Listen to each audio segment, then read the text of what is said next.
जय हिंद। तो आप सबका स्वागत है एमजे ज्ञान अकेडमी में। तो आप लोग कैसे हैं? आशा करते हैं आप लोग अच्छे होंगे और आपका तैयारी अच्छे से चल रहा होगा।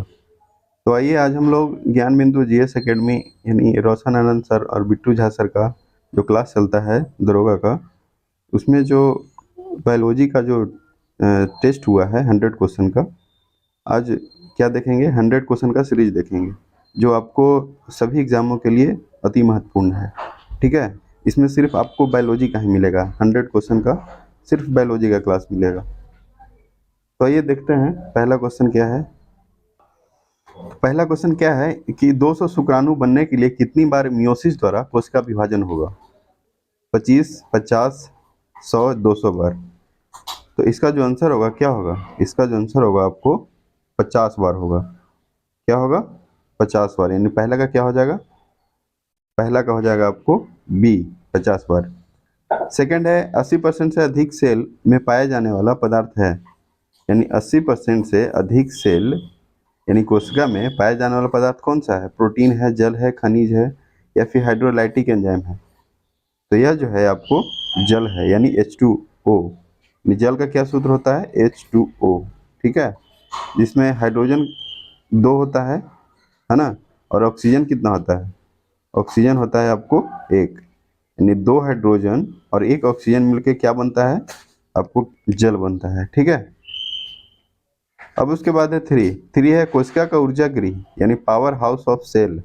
किसको कहा जाता है? गोल्जी का है, न्यूक्लियोलस, माइटोकॉन्ड्रिया, राइबोसोम। तीसरा का क्या होगा? तीसरा का हो जाएगा सी, माइटोकॉन्ड्रिया। अब उसके बाद है 4 है निम्नलिखित में सबसे छोटी कोशिका है? माइकोप्लाज्मा, अमीबा, श्वेत रक्त कणिका, लाल रक्त कणिका। तो सबसे छोटी कोशिका जो है वो कौन है? माइकोप्लाज्मा, है ना। और उसके बाद है श्वेत रक्त कणिका, फिर लाल रक्त यानी श्वेत रक्त कणिका मतलब WBC, और लाल रक्त कणिका यानी RBC। और इसमें जो सबसे बड़ी कोशिका पूछेगा तो सबसे बड़ी कोशिका है शुतुरमुर्ग का अंडा। ठीक है, और मनुष्य में पूछेगा कि सबसे बड़े कोशिका किसका है? तो ओवम का होता है, अंडाणु का। और सबसे छोटी तो ये होता है किसका? शुक्राणु, है ना। उसके बाद है 5 है कोशिका झिल्ली बनी होती है, किसका बना होता है? लिपिड का, प्रोटीन का, लिपिड और प्रोटीन दोनों का, या इनमें से कोई नहीं? तो कोशिका झिल्ली जो है वो आपको लिपिड और प्रोटीन दोनों का बना होता है। अब उसके बाद है 6 है लाइसोसोम में जमा रहता है। यानी लाइसोसोम जो है आपको, लाइसोसोम किसको बोलते हैं? आत्महत्या की थैली, है ना। राइबोसोम प्रोटीन की फैक्ट्री जिसको बोल सकते हैं, यानी प्रोटीन सबसे ज्यादा होता है कहाँ? राइबोसोम में। तो लाइसोसोम में जमा रहता है, क्या जमा रहता है? ग्लाइकोप्रोटीन्स, वसा, RNA या पाचक एंजाइम। तो 6 का क्या होगा? 6 का हो जाएगा आपको डी, यानी पाचक एंजाइम। 7 है मनुष्य के शरीर में तंत्रिका कोशिका है। सबसे छोटी कोशिका है या अनियमित कोशिका, या सबसे बड़ी कोशिका, या एक गोल कोशिका? 7 का क्या होगा? 7 का हो जाएगा आपको ये सबसे बड़ी कोशिका।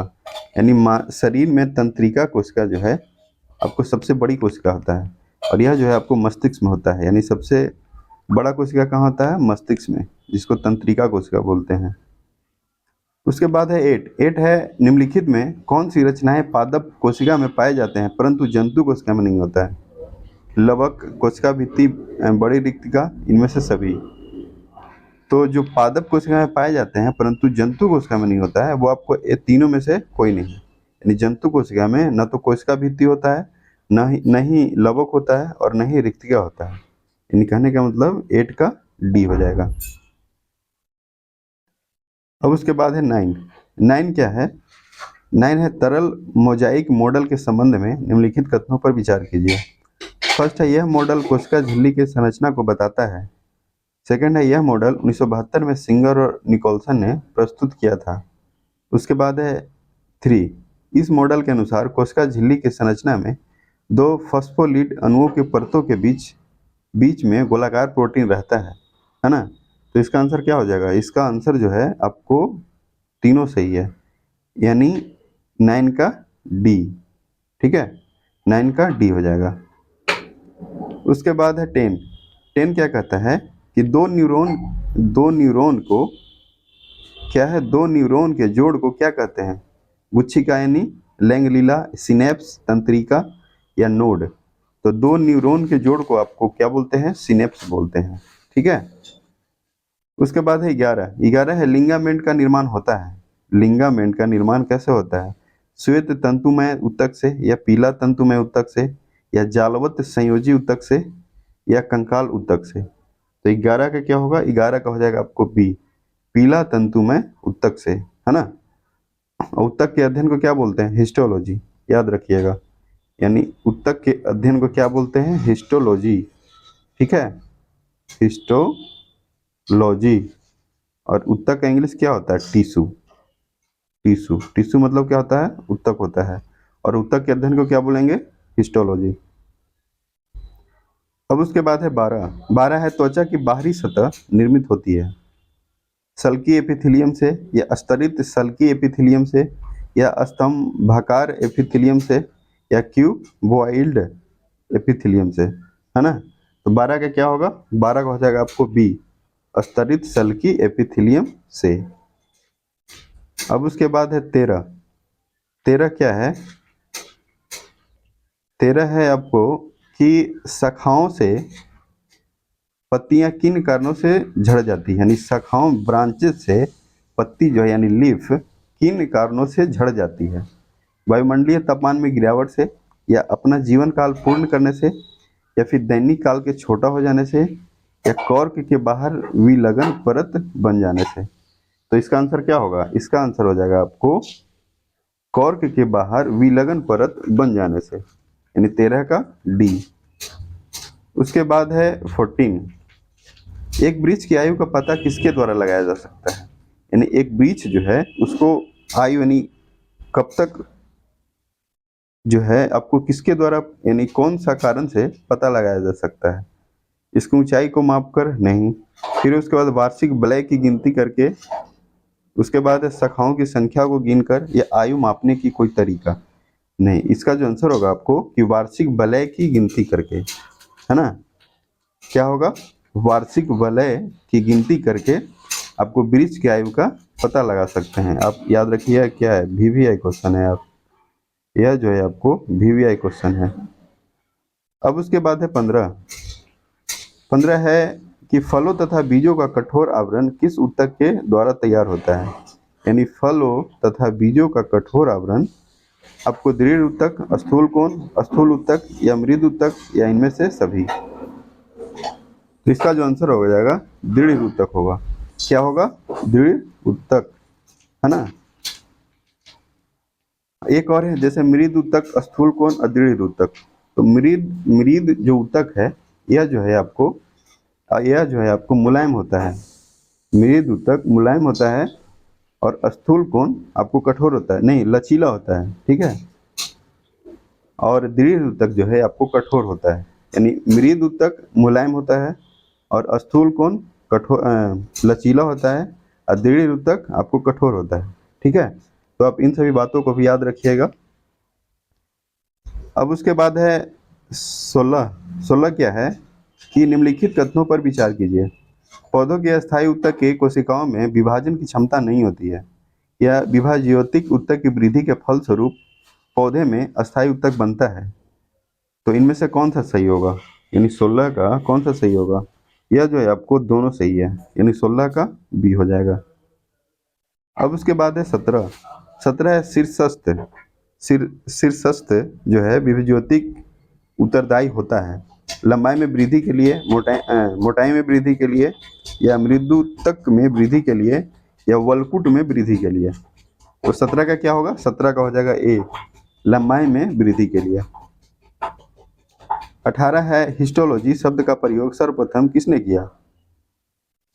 मेयर, लिवेनहॉक, रॉबर्ट कुक, या चार्ल्स मैनन। तो हिस्टोलॉजी शब्द का प्रयोग सबसे पहले कौन किया था? मेयर किया था।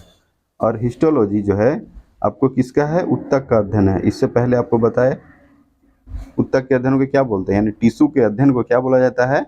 हिस्टोलॉजी। और हिस्टोलॉजी शब्द का प्रयोग सर्वप्रथम किसने किया? तो मेयर किया। ठीक है। अब उसके बाद है 19। 19 है आंसू लार माँ के दूध में कौन सा इम्यूनो ग्लोबिन उपस्थित रहते हैं, IgA, IgD या IgE या IgG। तो इसका जो आंसर होगा हो जाएगा आपको IgA। उसके बाद है 20 है प्रथम खोजा गया एंटीबायोटिक कौन सा था? टेरामाइसिन, नियोमाइसिन, स्ट्रेप्टोमाइसिन या पेनिसिलिन। तो इसका जो आंसर होगा क्या हो जाएगा? इसका आंसर हो जाएगा आपको पेनिसिलिन। ठीक है। अब उसके बाद है 21 क्या है कि सूची 1 सूची 2 के साथ सम्मिलित करना है। तो एनाफिलीज जो है आपको क्या होगा? फाइलेरिया, कालाजार, नींद की बीमारी या मलेरिया। तो एनाफिलीज जो है आपको मलेरिया। ठीक है। और क्यूलेक्स आपको फाइलेरिया, क्या होगा? फाइलेरिया। और रेत मक्खी से आपको कालाजार होता है, और सीसी मक्खी से नींद की बीमारी। तो आप मिला लीजिए, एनाफिलीज यानी मलेरिया यानी 4 तो फर्स्ट का 4 तो एक ही ऑप्शन में है, तो क्या हो जाएगा 21 का डी। 21 का क्या होगा? डी। ठीक है। अब उसके बाद है 22 क्या है? 22 है कि निद्रा रोग पैदा करता है। निद्रा रोग यानी स्लीपिंग सिकनेस कौन पैदा करता है? ट्राइकोमोनास, ट्रिपेनोसोमा या लिस्मेनिया या प्लाज्मोडियम। तो निद्रा रोग जो पैदा करता है वो कौन सा हो जाएगा? यह जो है आपको ट्रिपेनोसोमा करता है। कौन करता है? ट्रिपेनोसोमा, यानी 22 का बी। 23 है चप्पल की आकृति के जंतु हैं, कौन है? अमीबा, ट्रिपेनोसोमा, पैरामीशियम या जी यार्डिया। 23 का क्या होगा? 23 का हो जाएगा आपको सी, यानी चप्पल की आकृति की जंतु, यानी चप्पल जैसा कौन सा जंतु होता है? तो यह जो होता है पैरामीशियम, है ना। 24 है क्षय रोग का संक्रमण मुख्यतः होता है हवा द्वारा, जल द्वारा, कीट द्वारा या संपर्क द्वारा। तो क्षय रोग यानी टीबी का संक्रमण जो है ये आपको हवा द्वारा होता है। किसके द्वारा होता है? हवा यानी एयर। ठीक है। एयर यानी O2 यानी ऑक्सीजन। ठीक है। ऑक्सीजन कितने क्रमांक में है? यह जो है आपको 8 क्रमांक में है ऑक्सीजन। ठीक है। और क्षय रोग का संक्रमण जो है आपको कब तक लक्ष्य रखा गया, यानी टीबी को खत्म करने का लक्ष्य कब तक रखा गया है? तो यह है आपको 2025 तक। ठीक है। और नेट जीरो कार्बन यानी कार्बन का उत्सर्जन एकदम कम, यानी कम करेगा, यह जो है आपको 2070 तक किया गया है। कब है? 2070। और टीबी का 2025। अब उसके बाद है 25 है वैसे जीवाणुओं के समूह जो फफूंदी के तंतुओं से जुड़कर जाल जैसी संरचना बनाते हैं कहलाते हैं, क्या कहलाता है? फ्लॉक्स, मिथेनोजेन या प्लाज्मनोजेन या इनमें से कोई नहीं। तो 25 का क्या होगा? 25 का हो जाएगा ए, फ्लॉक्स। 26 है दही जमाने में निम्नलिखित में से किस सूक्ष्म जीव का प्रयोग किया जाता है? बेसिल्स, लैक्टोबिसिल्स, एसिटोबैक्टर या लिकोनोस्टोक। 26 का क्या होगा? बी, दही जमाने के लिए किसका सूक्ष्म जीव का प्रयोग किया जाता है? तो लैक्टोबैसिल्स का। अब VVI कर लीजिए, यह जो है हर एक एग्जाम में यह क्वेश्चन पूछा जाता है, इसको आप VVI मार लीजिए। ठीक है। 27 है निम्नलिखित में कौन सा राइबोसोम जीवाणुओं में पाए जाते हैं? 70S, 80S, 80S plus 80S या 90S। तो राइबोसोम जो है जीवाणु में पाया जाता है वो कितना है? 70S। ठीक है। 70S पाया जाता है। 28 है क्रिकेट के बल्ले बनाने के लिए किस पौधे के लकड़ी का प्रयोग किया जाता है? सेलिक्स परप्यूरिया या सेंड्रस देवदार या मोरस एल्वा या लीलन यूसी सोइनम। तो इसका जो आंसर होगा क्या होगा? सेलिक्स परप्यूरिया, यानी क्रिकेट के बल्ले बनाने के लिए किस पौधे का लकड़ी का प्रयोग किया जाता है? तो सेलिक्स परप्यूरिया, यानी 28 का ए हो जाएगा। 29 है कपास किस कुल से संबंधित है? क्रूसीफेरी, कंपोजिटी, मालवेसी या रेन न कुलेसी। 29 का क्या होगा? 29 का हो जाएगा आपको सी, मालवेसी। यानी कपास किस कुल से संबंधित है? तो यह जो है आपको मालवेसी कुल से संबंधित है, यानी 29 का सी। 30 है के निम्नलिखित कथनों पर विचार कीजिए। पहला, जिम्नोस्पर्म पौधे के बीजों के बाहर फल का कोई भी आवरण नहीं होता है, ठीक है। और है, एंजियोस्पर्म बीज हमेशा फल के भीतर ही पाए जाते हैं, है ना। तो ये लगता है दोनों सही है, यानी जिम्नोस्पर्म पौधे के बीजों के बाहर जो है फल का कोई आवरण नहीं होता है, सही बात है। और एंजियोस्पर्म जो है बीज हमेशा फल के भीतर ही पाया जाता है, यानी दोनों सही है। तो इसका आंसर क्या हो जाएगा? इसका आंसर हो जाएगा आपको सी। अब उसके बाद है 31। 31 क्या कहता है कि पौधों के वर्गीकरण के बारे में निम्नलिखित में से कौन सा कथन सही है। यानी पौधे के वर्गीकरण के बारे में कौन सा कथन सही है? थैलोफाइटा में सुविभेदित शरीर अभिकल्प होता है, या फ्यूनेरिया एक कवक है, या सभी टेरिडोफाइटा पुष्पोद्भिद होता है, या ब्रायोफाइटा में संवहन तंत्र नहीं पाया जाता है। तो 31 का क्या होगा? 31 का हो जाएगा डी, ब्रायोफाइटा में संवहन तंत्र नहीं पाया जाता है। अब उसके बाद है 32। 32 क्या है कि ब्रायोफाइटा में क्या विशेषता पाई जाती है, यानी ब्रायोफाइटा में कौन सा गुण पाया जाता है, यानी कौन सा विशेषता पाया जाता है। इनमें संवहन उत्तक नहीं होते हैं, इनमें जड़ नहीं होता है, इनमें बीज नहीं होता है ना। तो 32 का क्या होगा? 32 का हो जाएगा आपको ब्रायोफाइटा में ना तो संवहन उत्तक नहीं होता है, नहीं होता है, और फिर जड़ नहीं होता है, फिर बीज नहीं होता है, यानी तीनों का तीनों सही है।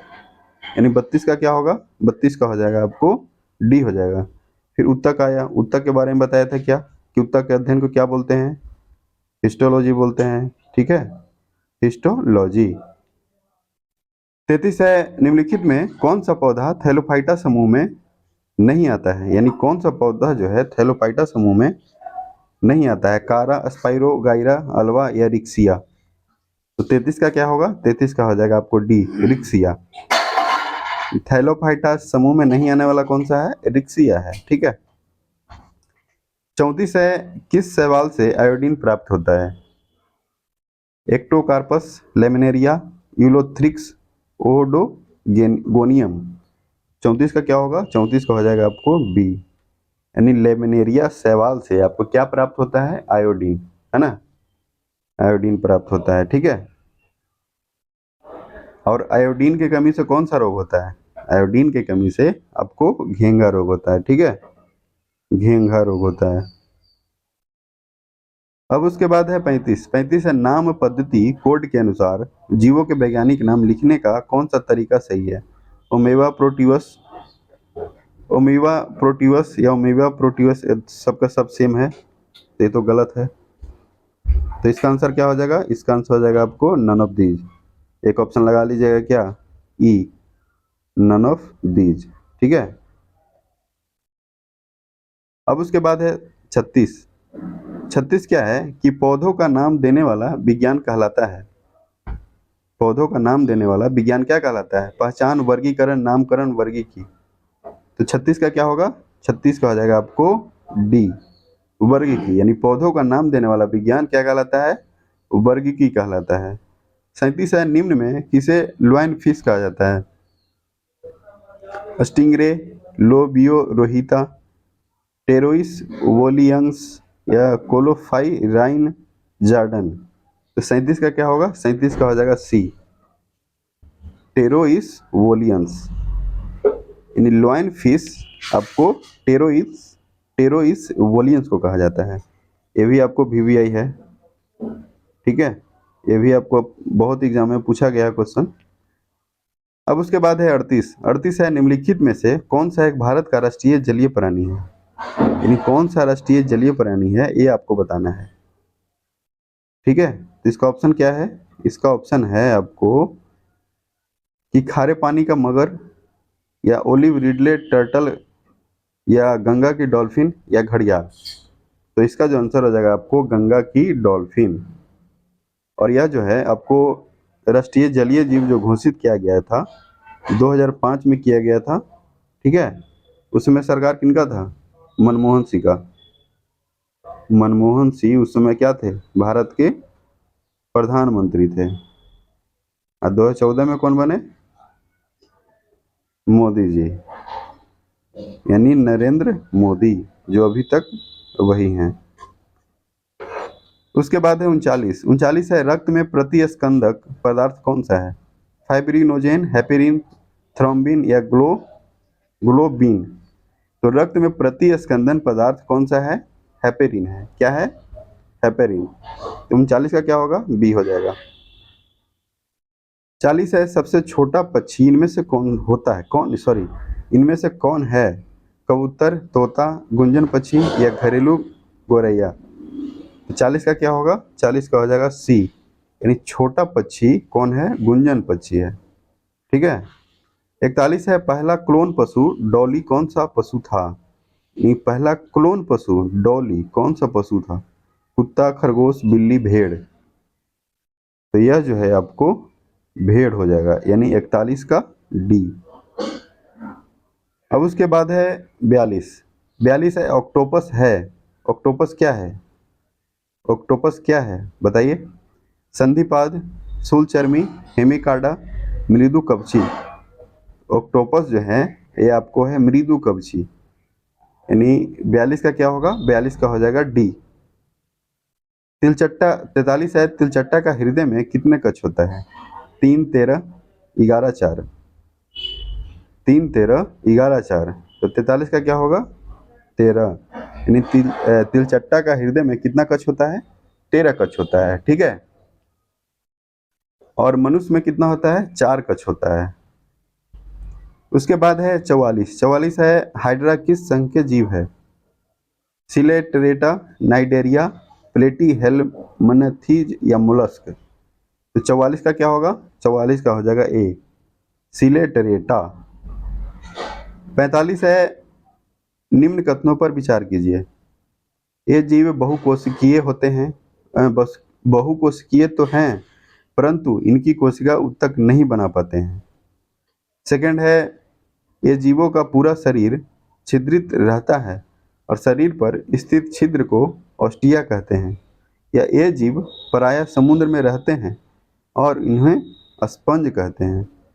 तो क्या है? उपयुक्त विशेषता किस संघ के जीव के बारे में है? कौन सा हो जाएगा? यह जो है आपको एस्केमेनथीज है, प्लेट मिल्थीज है या नाइडेरिया है या पोरीफेरा है। तो यह जो जीव है आपको पोरीफेरा का है। किसका है? पोरीफेरा। यानी 45 का क्या होगा? 45 का डी।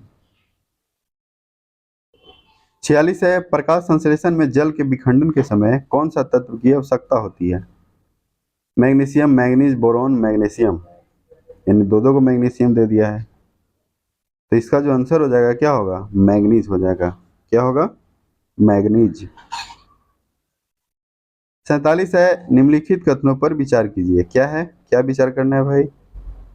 पहला है, पचे हुए भोजन का अवशोषण छोटी आंत के इलियम भाग में मौजूद विलाई द्वारा होता है ना? सही है, सही बात है। यानी पचे हुए भोजन का अवशोषण छोटी आंत के इलियम भाग में मौजूद विलाई द्वारा होता है। सही बात है। उसके बाद है, अवशोषित भोजन विलाई में मौजूद रक्त कोशिकाओं के रक्त में मिल जाते हैं। ये भी बात सही है। उसके बाद है 3, अवशोषित भोजन रक्त संचार के द्वारा शरीर के विभिन्न भागों में वितरित हो जाते हैं। ये भी बात सही है। यानी कहने का मतलब 1, 2, 3 तीनों सही है। तो 47 का क्या होगा? 47 का डी। 48 है, मनुष्य के आहार नाल के किस भाग की लंबाई सबसे अधिक होती है? मुख्य गुहा, अमाशय, छोटी आंत, बड़ी आंत। तो 48 का क्या होगा? छोटी आंत। ठीक है। मनुष्य के आहार नाल के किस भाग की लंबाई सबसे अधिक होती है? छोटी आंत होता है। 49 है, शिशुओं में दूध के प्रोटीन को थक्का बनाने के लिए कौन सा विशेष एंजाइम पाया जाता है? रेनिन, पेप्सिन, ट्रिप्सिन, इनमें से सभी।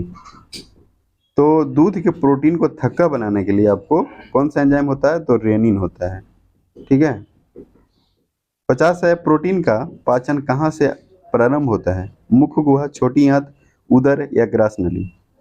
तो कहाँ से प्रारंभ होगा? प्रोटीन का पाचन आपको उदर से होता है। ठीक है। और भोजन का पाचन कहाँ से स्टार्ट होता है? ये होता है मुख्य गुहा से। ठीक है। और प्रोटीन का पाचन उदर से। 51 है कि हरे रंग का पदार्थ जो पौधों में प्रकाश संश्लेषण करता है वह निम्नलिखित में कौन है? क्लोरोफिल, क्लोरोप्लास्ट, क्लोरोफॉर्म, इनमें से सभी। तो 51 का क्या होगा, 51 का हो जाएगा आपको ए, क्लोरोफिल। ठीक है। अब उसके बाद है 52। 52 क्या है कि निम्नलिखित कथनों पर विचार कीजिए। पहला है 30 डिग्री सेल्सियस से 35 डिग्री तापमान पर प्रकाश संश्लेषण की दर सबसे अधिक होती है। सेकंड है तापमान में परिवर्तन होने से प्रकाश संश्लेषण पर कोई प्रभाव नहीं पड़ता। उपयुक्त में से कौन सा कथन सही है? ठीक है, तो इसका जो आंसर होगा केवल एक होगा, यानी 30 डिग्री सेल्सियस से 35 डिग्री तापमान पर प्रकाश संश्लेषण की दर क्या होता है? सबसे अधिक होता है। 53 है प्रकाश संश्लेषण में निम्नलिखित में क्या नहीं होता है? पानी का टूटना, CO2 का मुक्त होना, O2 का मुक्त होना या CO2 का उपयोग होना। 53 का क्या होगा? 53 का हो जाएगा आपको बी, CO2 का मुक्त होना, यानी कार्बन डाइऑक्साइड का क्या होता है? मुक्त होना। CO2 का मतलब क्या हुआ? कार्बन डाइऑक्साइड, यानी कार्बन एक और ऑक्सीजन दो। ठीक है। अब उसके बाद है 54। 54 क्या है कि स्वपोषी पोषण हेतु आवश्यक है, यानी स्वपोषी पोषण के लिए क्या आवश्यक है? क्लोरोफिल, H2O तथा CO2 या सूर्य का प्रकाश या इनमें से सभी। 54 का क्या होगा? 54 का हो जाएगा डी, इनमें से सभी, यानी स्वपोषी के लिए आपको क्लोरोफिल का भी जरूरत पड़ेगा, सूर्य का प्रकाश और H2O यानी जल और कार्बन डाइऑक्साइड। सूर्य का प्रकाश से क्या मिलता है आपको? विटामिन डी मिलता है ना। उसके बाद है 55। 55 क्या है? 55 किधर है? 55, हाँ 55 यहाँ पे है। 55 क्या है कि एक कठोर परिश्रम करने वाले पुरुष की दैनिक ऊर्जा की आवश्यकता होती है। कितना होता है? 3000 कैलोरी या 2700 या 4000 या 6000 कैलोरी। ठीक है, तो इसका जो आंसर होगा आपको 4000 होगा। ठीक है। उसके बाद है 56। 56 है प्रातःकालीन धूप में मानव शरीर में निम्नलिखित में से कौन सा विटामिन उत्पन्न होता है? यानी धूप में कौन सा विटामिन उत्पन्न होता है? कौन होता है? Vitamin A, B, C, D. इसका जो आंसर होगा आपको विटामिन डी हो जाएगा। 57 है निम्नलिखित में से किस तत्व का संबंध दांतों की विकृति के साथ है? क्लोरीन, फ्लोरीन या फिर ब्रोमीन या आयोडीन। किस तत्व का संबंध दांतों की विकृति के साथ है? कौन सा है? तो यह जो है आपको फ्लोरीन है। ठीक है। अब ब्रोमीन जो है आपको कमरे के ताप पर क्या होता है? द्रव अवस्था में होता है। कमरे के ताप पे क्या होता है? द्रव अवस्था में होता है। और आयोडीन की कमी से कौन सा होता है? घेंघा रोग होता है। ठीक है, आयोडीन की कमी से घेंघा रोग होता है। ठीक है। अब उसके बाद है 59। 59 क्या है कि सूची 1 और सूची 2 के साथ सुमिलित करना है। यह है रेटिनॉल। रेटिनॉल का क्या होगा?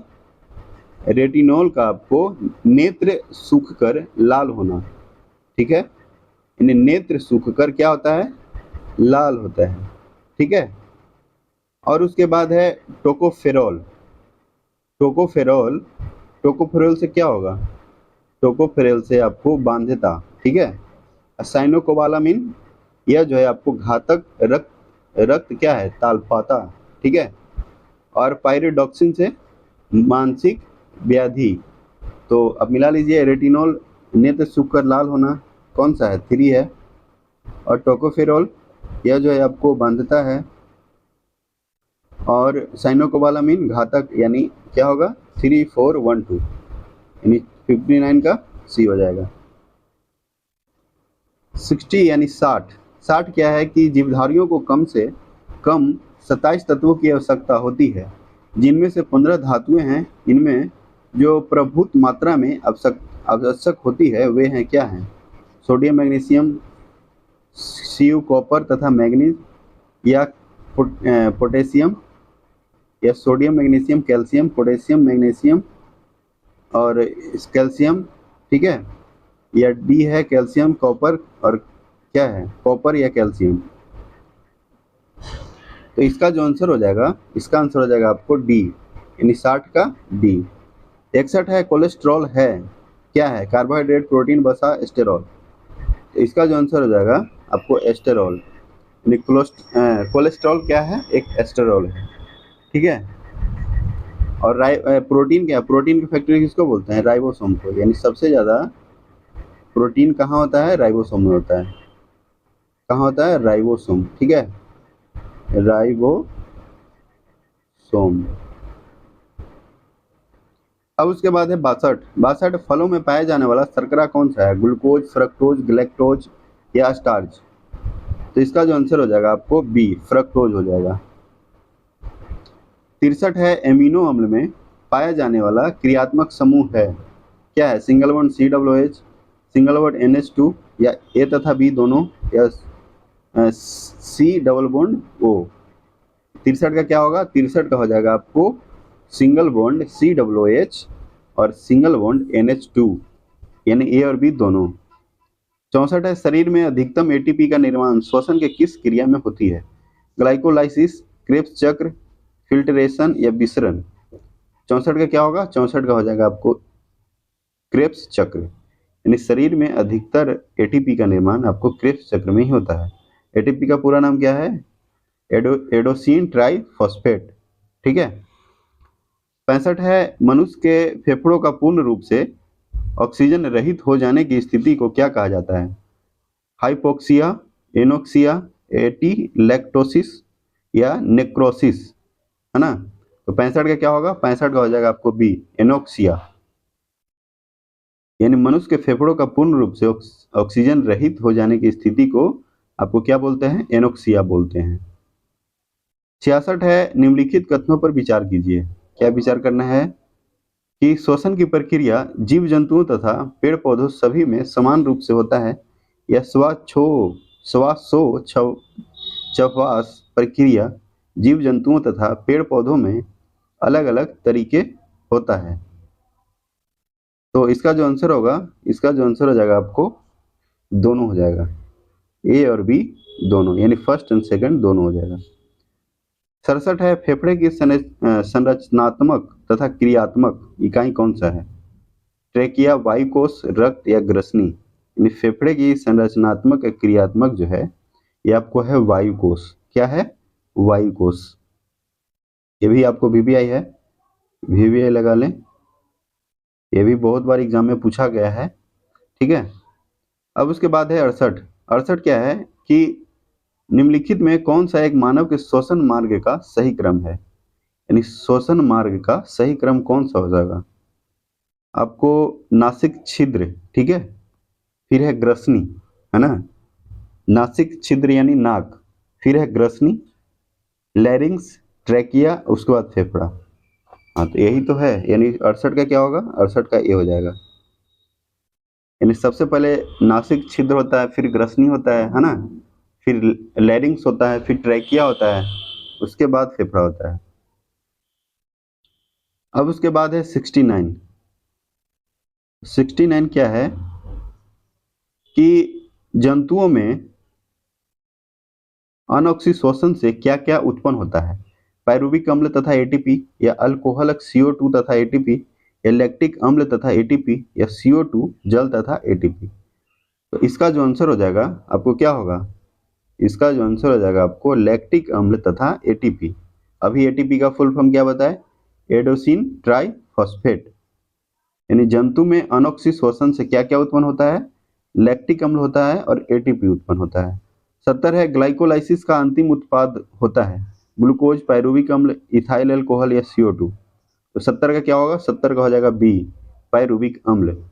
71 है भोजन से ऊर्जा निर्मुक्त करने की प्रक्रिया क्या है? आपको श्वसन है, पोषण है, उत्सर्जन है, इनमें से सभी है। तो 71 का क्या होगा? 71 का श्वसन हो जाएगा। 72 है कि निम्नलिखित कथनों पर विचार कीजिए।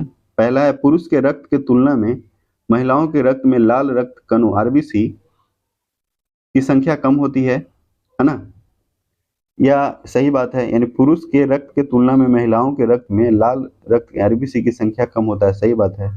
या फिर पुरुष के शरीर में महिलाओं की अपेक्षा रक्त की मात्रा अधिक होती है, ये भी दोनों बात तो सही है, फिर क्या होगा, हो जाएगा आपको 72 का सी।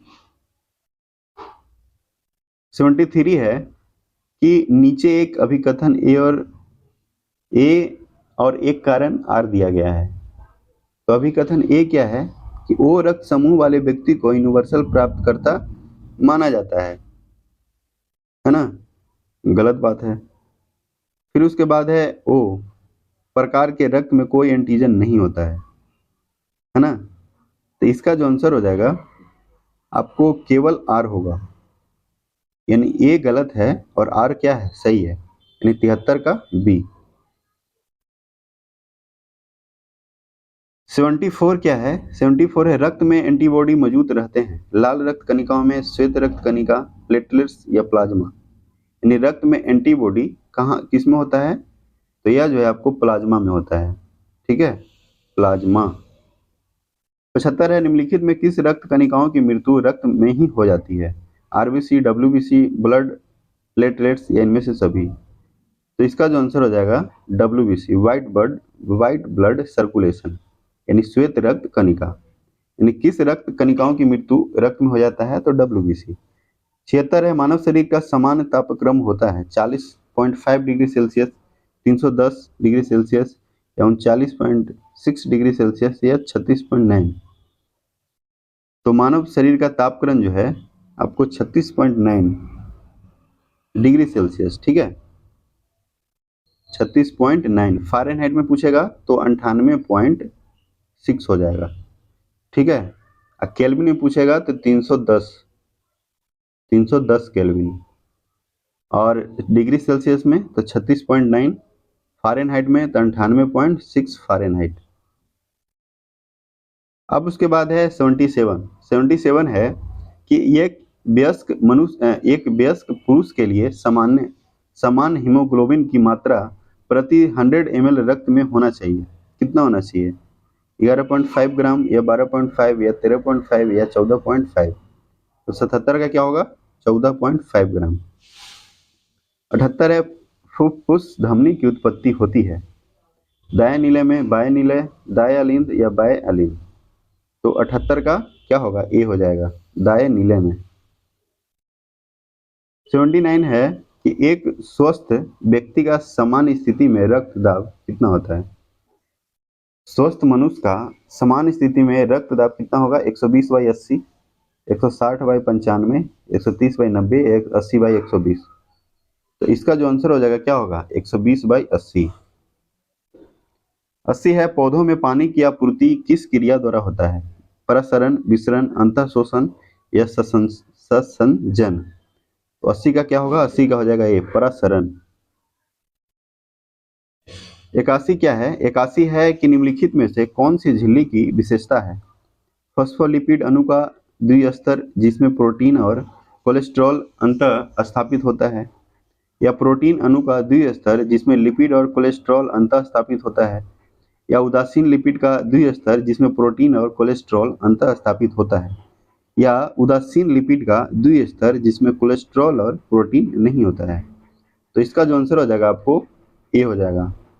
तो यानी फॉस्फोलिपिड अणु का द्विस्तर जिसमें प्रोटीन और कोलेस्ट्रॉल अंतः स्थापित होता है।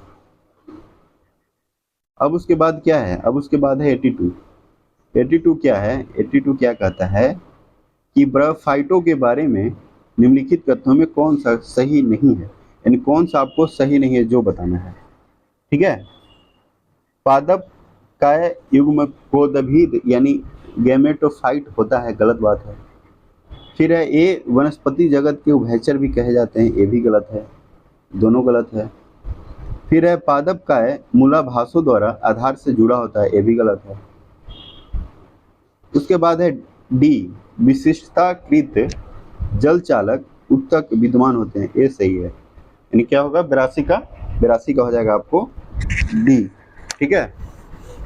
अब उसके बाद है 83 क्या है कि जब ईस्ट कोशिकाएं O2 भूक्षित होती है तो किण्वन ऊर्जा के स्रोत की तरह काम करता है, इसके परिणाम स्वरूप क्या उत्पादित होता है, ATP plus CO2 plus ethanol, या ATP plus O2 plus pyruvate, या ATP plus CO2 plus lactic acid या ATP प्लस O2 या एसीटेल्डिहाइड, है ना। तो इसका क्या आंसर हो जाएगा? इसका आंसर हो जाएगा आपको ATP प्लस CO2 और एथेनॉल। 83 का क्या होगा? 83 का हो जाएगा आपको A।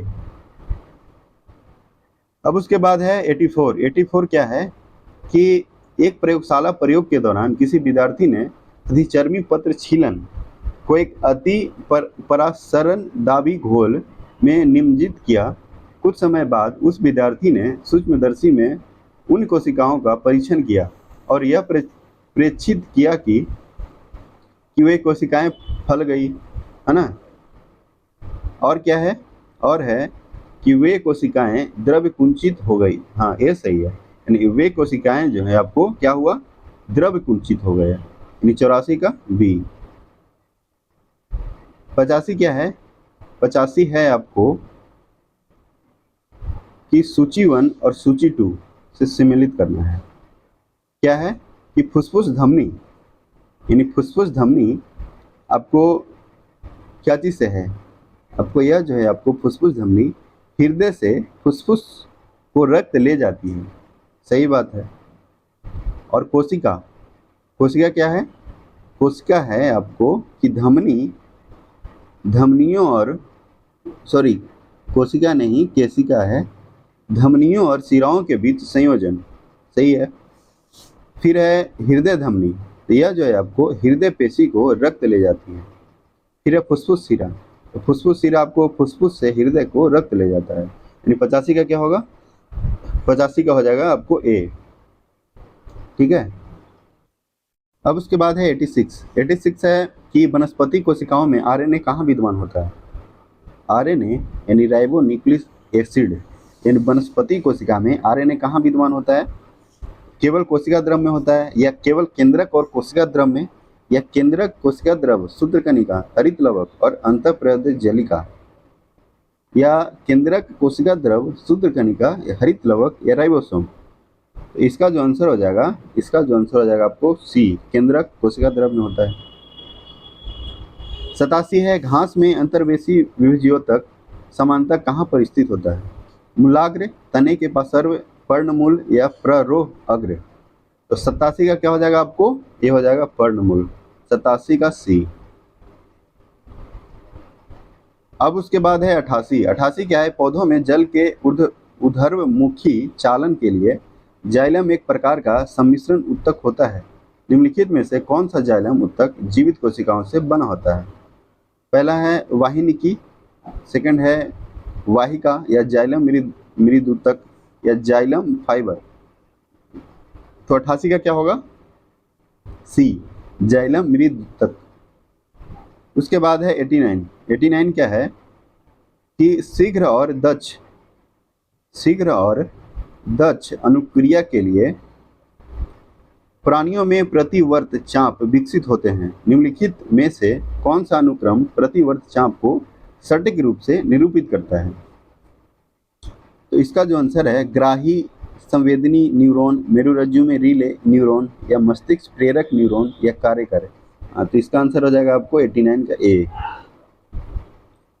अब उसके बाद है 90, ठीक है। 90 आ जाते हैं। 90 क्या कहता है?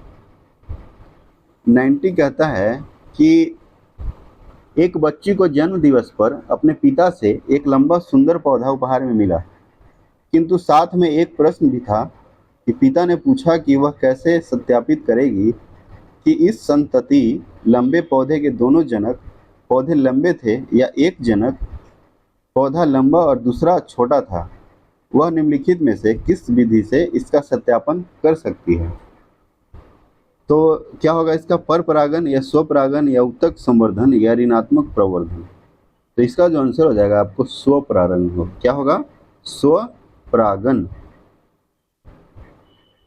91 है मान लीजिए किसी दुर्घटना के कारण किसी व्यक्ति के मुख यानी मुंह और ग्रास नली को कोमल स्तर क्षतिग्रस्त हो जाता है, तो इस मामले में निम्नलिखित में से कौन सा उत्तक प्रभावित होगा?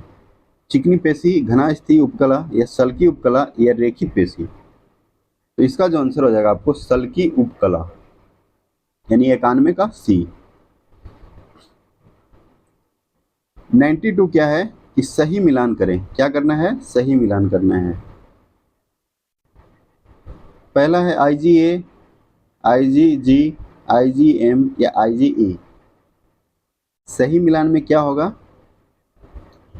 यानी IgA जो है आपको जन्म के बाद पहले कुछ दिनों के दौरान बच्चे को माँ के दूध से प्रतिरक्षी, है ना।